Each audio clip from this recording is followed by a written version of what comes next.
Andrew Berry is going viral for not mentioning Shedeur in the quarterback race between Joe Flacco and Dillon Gabriel. This is getting ridiculous.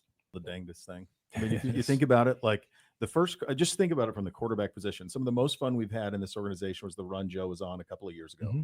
First thing we do in the offseason is Kenny, see the value there, former first-round pick. Obviously, we know what's happened since then. Joe comes in. We have 4 quarterbacks in camp. At one point, we had 5. All of them are banged up except the 40-year-old.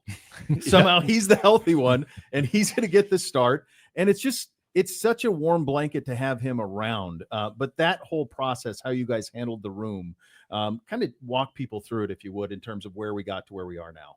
Yeah. So, one of the things that we talked about coming out of last season, given the changes that we were going to make in the quarterback room, is the ability to develop and evaluate a room with 4 players. We knew we were going to go to camp with 4 players. We knew we were going to carry 3, or like that was the plan initially, 3.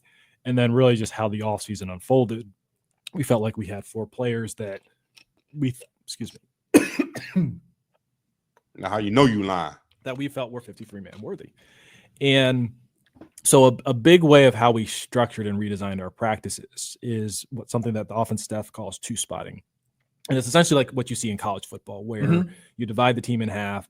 It allows 2 quarterbacks to run one field, 2 quarterbacks to run the other. And that way, everybody's able to get the reps that they need, and we'll be able to both evaluate and develop players at the position. That was a huge component of our spring and early on in camp. And then obviously, like we didn't have to carry it necessarily forward because unfortunately, someone was injured throughout camp, where it kind of worked itself out. Really with the exception of Kenny, because we didn't get a chance to see much of Kenny, but it worked itself out for the other players where there was just plenty of time on task, plenty of reps where, we could make an evaluation and ultimately set the depth chart. And you said it obviously with Dillon Gabriel at number 2 at the quarterback position.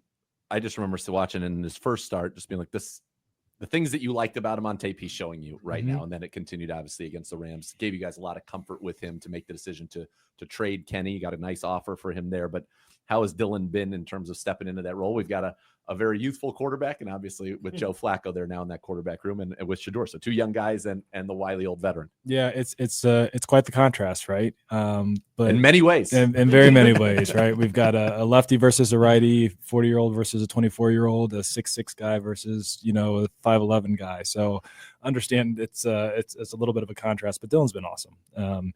He is wise and mature beyond his years. He has outstanding preparation habits. He's very smart.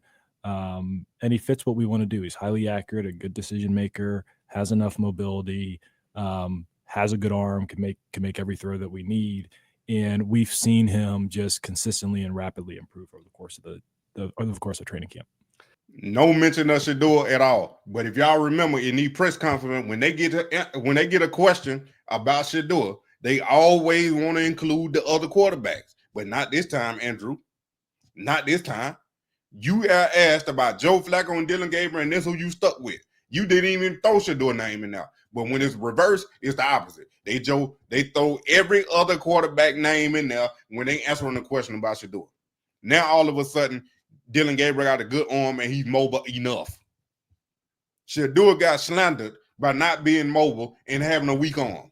But all of a sudden, now Dillon Gabriel got a strong enough arm and he's mobile enough. Like I told you, Jimmy, owner for the Browns, lie again. Tell me that Shedeur Sanders' pick was on Andrew. Tell me again. Lie again. You know you were forced to draft Shedeur.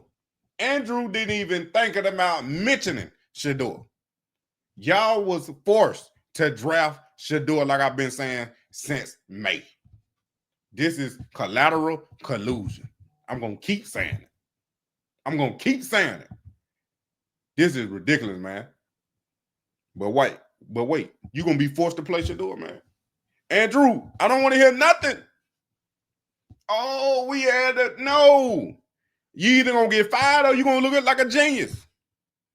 And you leaning toward looking like a genius because Shedeur going to be forced to play. Then he going to outshine and become your franchise quarterback. Now you going to look like a genius by default.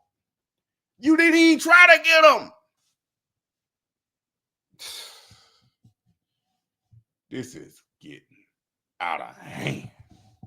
My savages.